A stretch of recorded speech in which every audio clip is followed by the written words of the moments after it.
Hello. I recently went to a show of Gilbert and Sullivan's HMS Pinafore, produced by the Young Victorian Theatre Company. Here's the letter I got that came with my tickets, pretty nondescript. Saw the show, and this was my reaction. This is my letter to the staff of the Young Victorian Theatre Company of Baltimore, Maryland, dated July 17, 2017.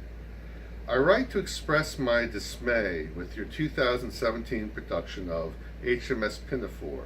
My wife and I attended the Sunday, July 16 performance. It was so overwrought with political attacks and even an ethnic slur. Shame on you. My wife and I enjoy Gilbert and Sullivan plays. We attended many over the years, including every one of yours since the 2013 season. We especially enjoyed your 2015 production of The Gondoliers, which we attended with our youngest daughter.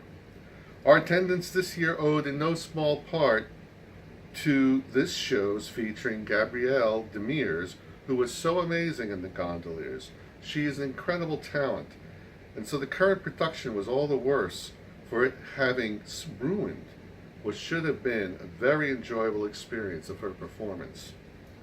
I'm not going to list your attacks on President Trump and his son, or the vulgar gestures you associate with Italians. It would only dignify that hateful nonsense. Just let me assure you, not all your patrons are Democrats or so-called never-Trumper types. We who respect the president and his family would expect that you treat them no worse than you treated the previous occupants of the White House.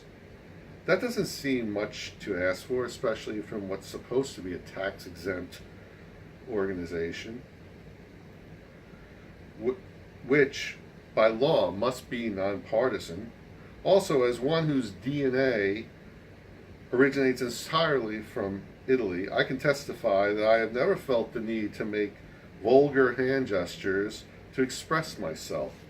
If you, however, can't help yourself to be better, then at least have the decency to fully disclose your mission, namely to stage partisan attacks and ethnic slurs.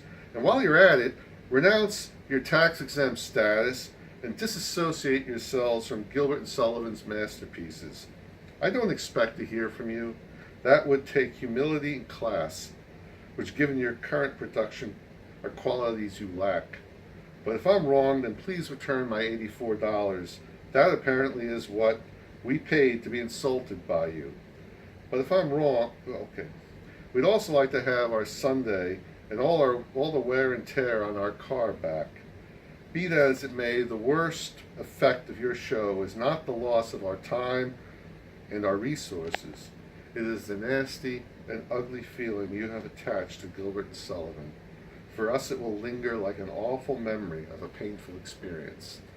Now, I received a reply that was emailed to the Young Vic in Baltimore, and this is the response I received rather quickly, within 24 hours, from the general manager of the Young Vic. He writes, Mr. Binda, thank you for your feedback. It is important to hear from our patrons about both the positives and negatives. I very much appreciate that you took the time to share your thoughts. As you know, Gilbert and Sullivan themselves were known for their satirical comedy about government, institutions, and people who hold high office. In that same spirit, for many years, the Young Vic has weaved into his production numerous references about current events, politicians, and others in pop culture. This is so regardless of political affiliation. As just one recent example, you may recall that in last year's production of Iolante, we had the satirical references to Hillary Clinton's emails. When we poke fun, we certainly try our best to be good-natured and even-handed about it. The last thing we want to do is offend or alienate, and I am sorry that we missed the mark with you and your family. Because your experience was not enjoyable, I am happy to send you a full ticket refund check. Please send me your mailing address and I will send it to you. Thank you again for your comments, and it's signed by the general manager. Okay. This was my response.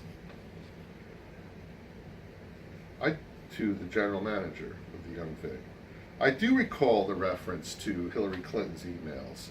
I also recall that it was not done in a way to mock her, and no one on stage suggested that she or anyone connected to her be thrown in jail, as was done with Mr. Trump's son in the Pinafore play. Anyway, since you brought up Iolanthe, allow me to remind you of the number in the second act titled "When All Night Long a Chap Remains." There we see a genuine example of Gilbert and Sullivan's political satire. It's not partisan. So please, don't compare Young Vic's nonsense with Gilbert and Sullivan's brilliance. Thank you for offering to refund the cost of my tickets, $84. I will donate it to President Trump's re-election campaign. And then I gave my mailing address and my name. Now, the pièce de résistance. That was 2 days ago. I hold in my hand the letter from the Young Vic in Baltimore that we'll see if it contains my refund.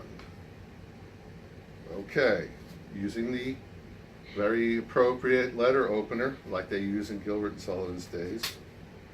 And zip, zip, zip. And here we go. Wow. I might frame this. Young Victorian Theatre Company, to me, $84. Written on the Bank of America. Well, thank you, Young Vic. And on behalf of the President, I will thank you as well. It's going to be used to re-elect him. Have a good day. Signing out.